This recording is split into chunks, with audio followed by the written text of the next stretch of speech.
Rect Seba. Rect Seba, African Philosophy. La philosophie africaine au fil du temps. Corex Connect Africa on Rect Seba, African Philosophy. Maurice Cavin, philosophe et historien des mathématiques, écrit à propos de Cheikh Anta Diop. Je cite. Qu'on ne s'y trompe pas. Nous sommes assez loin avec Cheikh Anta Diop de ce à quoi nous ont habitués les littérateurs de la négritude. Sa perspective est historique et universaliste, tout aussi éloignée d'un existentialisme racial que d'un structuralisme sociologique. Dans les conditions de l'impérialisme, l'humanisme abstrait n'a pas de sens. La prise de conscience historique est une nécessité de la lutte politique.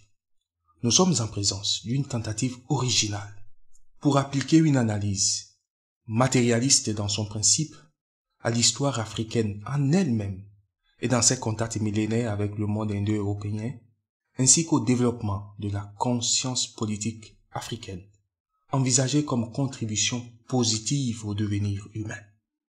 Fin de citation. Rect Seba, la philosophie africaine au fil du temps. Première série, Les Diopiques.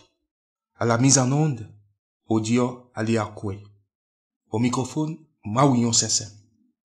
Bonjour chers amis auditeurs et auditrices. Nous démarrons cette nouvelle émission de Rect Seba par une série que nous avons baptisée Diopiques. Nous vous proposerons périodiquement de courtes réflexions sur les lieux thématiques de la pensée philosophique de Cheikh Anta Diop. Le thème du jour, vous l'avez deviné, la notion de conscience politique. Installez-vous confortablement, prenez du souffle et savourez cette note musicale par laquelle nous entamons notre voyage dans le monde des idées et du réel. Hotep.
Comment bâtir une conscience politique panafricaine, capable de se déterminer elle-même, capable de résister à l'hétéronomie des valeurs ou des principes qui la gouvernent, une conscience capable, en somme, de créer elle-même les conditions matérielles et immatérielles de son destin historique. Telle est, mesdames, messieurs, l'une des problématiques centrales de la pensée philosophique de Cheikh Anta Diop. Il la pose dans les années 50. Un demi-siècle après les indépendances, on s'aperçoit que cette question reste hélas d'actualité. Le constat est que l'œuvre de conscientisation politique des masses africaines reste encore à faire. L'élite africaine, qui devrait s'occuper de cette tâche de politisation des masses, comme disait Frantz Fanon, cette élite, dans sa grande majorité, manifeste elle-même des signes évidents d'une conscience politique affaiblie et aliénée. Elle présente les caractères d'une conscience hétéronome, c'est-à-dire une conscience déterminée de l'extérieur. Quelle est la cause de cet état de choses? Selon Cheikh Anta Diop, l'une des raisons qui explique cette fragilité de la conscience politique dans l'Afrique postcoloniale, c'est l'oubli de la mémoire historique. Et oui, l'oubli de la mémoire historique. En 1952, Diop écrit, je cite, « Le but du colonisateur est d'arriver, en se couvrant du manteau de la science, à faire croire au nègre qui n'a jamais été responsable de quoi que ce soit de valable, même pas de ce qui existe chez lui.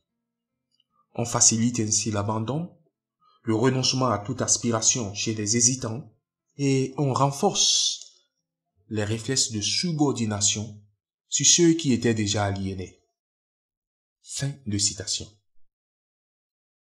Il faut se replonger dans le contexte des années 50 pour saisir tout le poids de ces propos.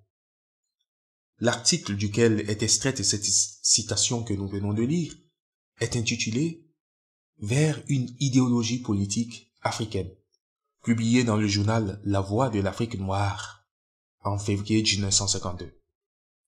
Le défi majeur de l'époque était bien celui de la lutte pour l'indépendance. Il s'agissait d'une lutte politique. Et comme telle, elle devait être menée sur le terrain politique, avec des armes politiques. Diop avait compris très tôt que l'une des armes de domination utilisées par l'occupant était une certaine version de l'histoire africaine, une version coloniale, et qu'il fallait justement neutraliser cette arme en produisant une nouvelle version de l'histoire, une version scientifique, car c'est la vérité qui libère, et on ne saurait véritablement aider un peuple à se libérer en substituant à une version falsifiée de son histoire une autre version falsifiée.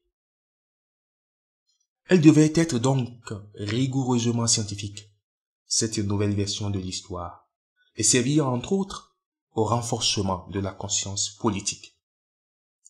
En mobilisant les notions de continuité historique, d'historicité et de conscience historique, Diop visait 4 finalités précises sur le terrain politique. Première finalité, construire une conscience nationale. C'est la conscience historique qui permet à une communauté humaine de s'appréhender elle-même comme peuple, comme nation. Deuxième finalité, refonder ou restructurer l'État africain à partir d'une axiologie autocentrée. Une axiologie déduite des expériences politiques des anciennes sociétés africaines, c'est-à-dire les sociétés pharaoniques et post-pharaoniques. Troisième finalité, tirer profit du patrimoine historique pour réaliser le projet de la Renaissance africaine dans tous les domaines de la vie sociale, politique, économique et culturelle. Quatrième finalité, enfin, infléchir la tendance qui porte l'élite africaine postcoloniale à se laisser guider par des idéologies étrangères, souvent contraires à l'axiologie africaine et aux intérêts nationaux africains. Dans son ouvrage Antériorité des civilisations nègres, paru en 1967, Cheikh Anta Diop résume l'ensemble de ses objectifs en un paragraphe que je trouve particulièrement éclairant. Je vous le lis et on va se quitter sur cela.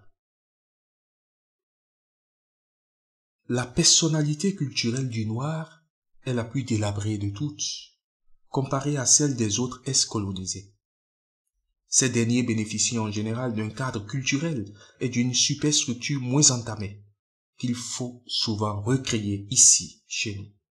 La création d'une conscience nationale, adaptée aux circonstances, et la rénovation de la culture nationale sont le point de départ de toute action progressiste en Afrique noire.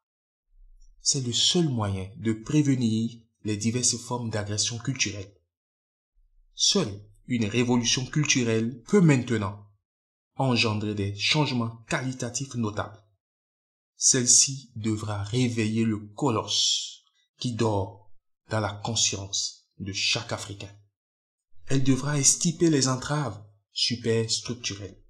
Fin de citation. Voilà, chers amis, j'espère que cette émission vous aura plu. On se retrouve la semaine prochaine pour un autre numéro de la série Diopique. Portez-vous bien et puissiez-vous vivre chaque jour votre propre aventure philosophique dans la lucidité, la sérénité et la sagesse. Ket, Nebet, Neferet. À bientôt. Rex Seba. Rex Seba, African Philosophy. La philosophie africaine au fil du temps. Rex Connect Africa on Rex Seba, African Philosophy.